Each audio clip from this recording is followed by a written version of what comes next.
મહારાષ્ટ્રના નાગપુરમાં 300 કરોડની સંપત્તિ હડપ કરવા માટે પુત્રવધુએ તેના જ સસરાને સોપારી આપીને હત્યા કરી નાખી।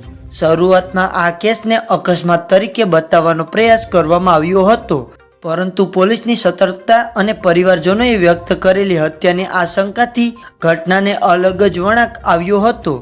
વાસ્તવમાં 22 મેના રોજ નાગપુરના માનેવાડા કોમ્પ્લેક્સમાં પુરુષોત્તમ પુટેવારાને કારે ટક્કર મારી હતી। આ ઘટનામાં તેનું મોત થયું હતું। આ ઘટના સીસીટીવી કેમેરામાં કેદ થઈ ગઈ હતી। પોલીસે પ્રાથમિક તબક્કે અકસ્માતે મોતનો ગુનો નોંધ્યો હતો। ઘટના બાદ મૃતકના ભાઈએ પોલીસ અધિકારીને હત્યાની શંકા હોવાનું જણાવ્યું હતું। પોલીસે તે દિશામાં તપાસ શરૂ કરી ત્યારે એક પછી એક ચોંકાવનારા ખુલાસા થયા। આ કેસમાં સીસીટીવીના આધારે પોલીસે કાર ચાલક નીરજ નિમજે અને સચિન ધાર્મિકની અટકાયત કરી પૂછપરછ કરી હતી। તપાસ દરમિયાન બંનેએ પોલીસને જણાવ્યું હતું કે તેઓએ અર્ચના પુટેવાર પાસેથી પૈસા લીધા હતા અને કાર વડે તેના સસરાને ટક્કર મારી હતી। આ સોપારી હત્યા કેસમાં પોલીસે અત્યાર સુધીમાં 3 આરોપીઓની ધરપકડ કરી છે।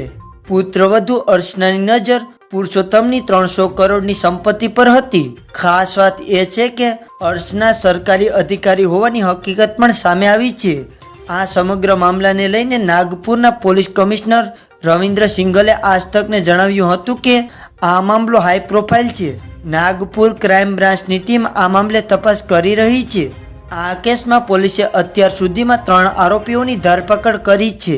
ટૂંક સમયમાં પોલીસ આ કેસમાં સંબંધિત તમામ આરોપીઓની ધરપકડ કરશે અને આ સોપારી હત્યાનો ભેદ ઉકેલશે। આ ઘટના સાથે સંકળાયેલા બીજા ઘણા ચહેરાઓ સામે આવવાના બાકી છે। તો મિત્રો, આવા જ બીજા સમાચાર જોવા માટે અમારા વિડીયોને લાઈક કરી અને ચેનલને સબસ્ક્રાઈબ કરી દેજો।